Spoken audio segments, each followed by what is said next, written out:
I don't believe that I have ever heard any Western foreigner making content about the Philippines say what I'm about to say.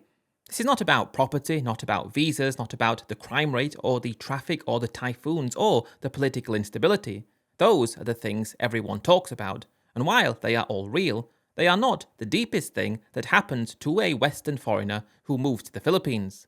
The deepest thing is something else entirely, and I want to try to describe it today because in 20 years of watching Western guys move to the region, the specific pattern I'm about to describe is the one that has done the most damage to the most people, and it is the one that almost nobody in the expat space is willing to name. And here's the truth. When you move to the Philippines as a Western foreigner, you don't just move to a new country. You move to a new one that gradually strips you of every identity you brought with you and replaces it with a single new one. Foreigner with money. That's who you become. That is who you are perceived as. That is the role that the country slots you into within days of arrival. And no matter how hard you try, no matter how long you stay, no matter how much of the local language you learn, no matter how deeply you commit to the local community, you cannot escape that role. It is the identity that the country has decided you have, and the country has no interest in updating it based on who you actually are. Now let me explain what I actually mean by this, because it is subtle and it doesn't become visible until you've been in the country long enough for the specific pattern to accumulate. Back home, before you moved, you had a whole set of identities. You were a professional in some field. You were somebody's son, brother, uncle, cousin, colleague. You were a member of a golf club or a football supporters group or a book club or even a church congregation. You were known in your local pub or your local coffee shop. You had a name that meant something to the people around you. A reputation built over decades. A network of relationships that recognized you as a specific individual with specific characteristics and specific value. Some of those identities were more meaningful to you than others, but all of them together made up who you were, and who you were understood to be by the people around you. When you move to the Philippines, all of those identities cease to exist, not gradually, immediately. The moment you land at Nicoy Aquai International Airport, you become a category. And the category is not the specific version of yourself you spent 50 or 60 years building. The category is foreigner, which in the Philippines means primarily foreigner with money. Your professional identity disappears. Whatever you did before, whether you were a surgeon or an engineer or an head teacher or a mid-level manager or a self-employed tradesman, is not visible to the Filipinos around you. They don't have the context to understand what your professional standing was. They cannot read the specific status markers that would have told a person back at home whether you were somebody worth listening to or not, or the questions inside your expertise. Your career, which took 40 years to build and represented a huge chunk of your actual identity, becomes invisible the moment that you land. You are just a Western guy, and the Western guy in the Philippines is understood almost entirely through the lens of what he is here to spend, not what he built before arriving. Your family identity gets completely rearranged. The relationships you had at home with your parents, your children, your siblings, your ex-wife, your grown-up kids and their families become geographically distant and progressively harder to maintain. You are 12,000 miles away depending where you come from, and the people who knew you as somebody's father or somebody's brother or somebody's friend, those relationships get replaced by video calls that everybody plans and nobody actually enjoys. And meanwhile, the family back at home, the relationships you build though in the Philippines, slot you into a role that is not the same as the one that you had. You are not a father to your new wife's children in the way you were a father to your own. You are not a son-in-law in the way you would have been at home. You are the source of the money that funds the arrangement. That's the primary way the extended Filipino family reads your role, no matter how much you wish it were otherwise. Your social identity disappears entirely. The pub you went to every Friday, the golf club, the neighbours that you had known for 20 years, the barber who cut your hair since you were 40, the mechanic who kept your car running, the doctor who had your history on file, all of them stop being part of your life. And what replaces them in the Philippines is a set of relationships mediated entirely through your foreignness. The other expats that you meet at the bar in Angeles or the coffee shop in Cebu do not know you the way your old friends did.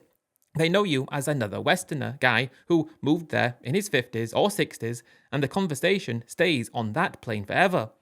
The Filipinos you meet, unless you are extraordinarily lucky and put in extraordinary effort, know you only through the lens of what your presence means for them financially or transactionally.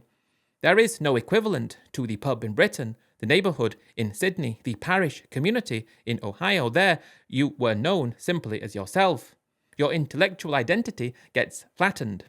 Whatever you used to think about, read about, discuss, debate, care about, back home, there is almost nobody in your day-to-day Philippines life who shares those interests or has the context to engage with them. You cannot really talk politics with the average Filipino you meet because the political context is completely different from what you know. You cannot really talk work because your professional field is unlikely to have any local echo. You cannot really talk history or literature or philosophy or economics or any of those things that grown men talk about in the countries that they come from because the shared reference points are absent. So, the conversation reduces to what you can talk about with a Filipina waitress or a Filipino security guard or a Filipino wife, which is weather and food and family and money. And that becomes the entire intellectual landscape of the rest of your life. Your sense of purpose evaporates. Back home, you had things that you were working towards. A promotion, a retirement plan, a house that you were paying off, a charity that you volunteered for, a hobby you were building expertise in, a career you were still climbing. When you move to the Philippines, most of what gets left behind, you're not climbing anything anymore. You are drifting, and drifting over months and years does something specific to a man that no amount of tropical sunshine or Filipina attention can compensate for. It hollows him out. It removes the internal structure that his life used to have. And when he looks at himself in the mirror at year 5, he sees somebody he doesn't fully recognize, and he cannot articulate why. This is the truth nobody wants to talk about, because it's difficult to talk about. It requires a level of self-awareness and emotional honesty that most Western men in their 50s and 60s who moved to the Philippines, specifically to avoid dealing with these questions, are not willing to bring to the table. It requires admitting that the tropical dream was, at least partly, a way of running away from a life that had become too complicated or too painful or too lonely at home. And admitting that means confronting the possibility that the running has not fixed the underlying thing, and that the country that you moved to cannot give you back the identities you left behind. I have watched this pattern hit so many guys, man after man after man.